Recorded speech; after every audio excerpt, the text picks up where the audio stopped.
নবারণে ঠাকুর দেখে আসার পর আমরা এখন চলে এসেছি বৃন্দাবনের প্রেম মন্দির দেখতে, যেটা হয়েছিল গোপাল মাঠে। আর এখানে এসে মনে হলো নবারণের থেকে গোপাল মাঠে ভিড়টা অনেকটাই কম, মানে যেই তুলনায় নবারণে ভিড় হয়েছিল সেই তুলনায় এখানে এটা কিছুই না। তো এখানে তো ভালোভাবেই ঠাকুর দেখতে পেয়েছি, এতক্ষণ ঠেলাঠেলি ভিড় ভাট্টার মধ্যে হলেও ভালোভাবেই ঠাকুর দর্শন করতে পেরেছি। তবে ঠাকুর দেখার আসল মজা পেলাম তো মার্গনি এসে। এখানে দেখো কতটা ভিড়, এইটুকু ভিড় ঠেলে প্যান্ডেলের ভেতর ঢুকতে আমাদের প্রায় 1 ঘন্টারও বেশি সময় লেগেছিল।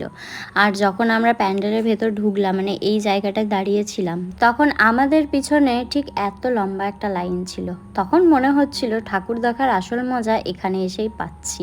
প্রায় 1 ঘন্টারও বেশি লাইনে দাঁড়িয়ে থাকার পর প্যান্ডেলের ভেতরে যখন ঢুকলাম প্রতিমা দর্শন করার জন্য, তখন সেখানে 1 মিনিটও দাঁড়াতে পেলাম না।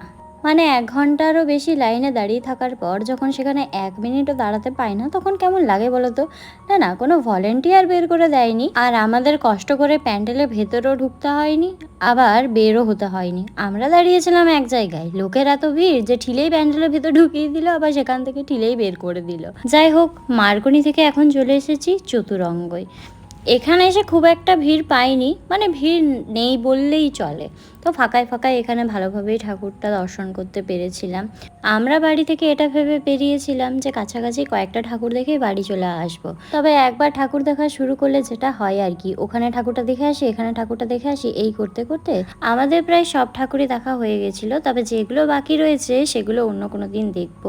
তো সবার লাস্টে এখন ক্লাব সন্তোষ আর সেক্টর 2C ঠাকুরটা দেখে সেখান থেকে মোমো খেয়ে চলে এলাম বাড়ি।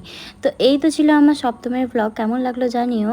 ভিডিওটা এখানেই শেষ করলাম আজকের মতো। টাটা।